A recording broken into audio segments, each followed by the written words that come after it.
Certainly, as Veda said, we've largely been associated with improving wages and maintaining benefits and hanging on to what we have. And in this environment, we know it's certainly been challenging to fight the concessions and really just sort of hold our own. So workplace flexibility is something that's still, believe it or not, new to the labor movement. And I know there was a study done recently, I think, by Dr. Peter Berg, in talking about, he brought together, a number of labor unions to figure out how do we get this to be more formalized in terms of collective bargaining. But there are practices going on, and it's really fascinating to me, coming from a very traditional union, the IBEW, in the construction industry, where flexibility was definitely defined differently. So I thought I'd just share a couple of examples because we're all about, the AFL-CIO is about creating jobs and creating good jobs with standards and continuing, like I said, to preserve good wages and benefits, and really fighting to preserve the middle class is the bottom line here.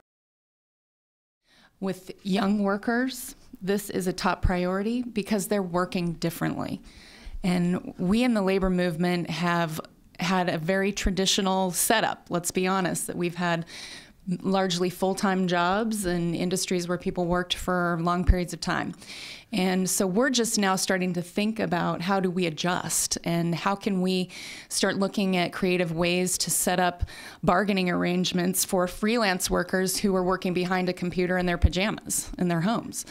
And so we're looking not only to adjust our internal structure, but also to forge partnerships, because there are this new work is growing up around us, and if we don't do something, we're going to be left behind.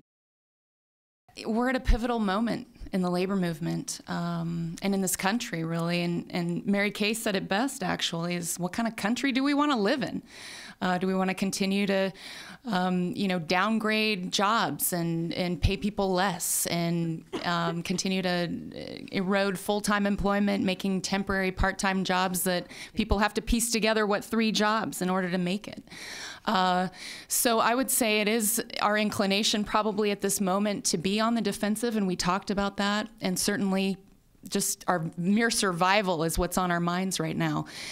But we also have to find ways to come together and work with employers, because, as was mentioned, this can benefit employers, talking about workplace flexibility, and really come together and find ways to think creatively to solve these problems and make it lasting solutions that make work-life balance and family flexibility better for everyone.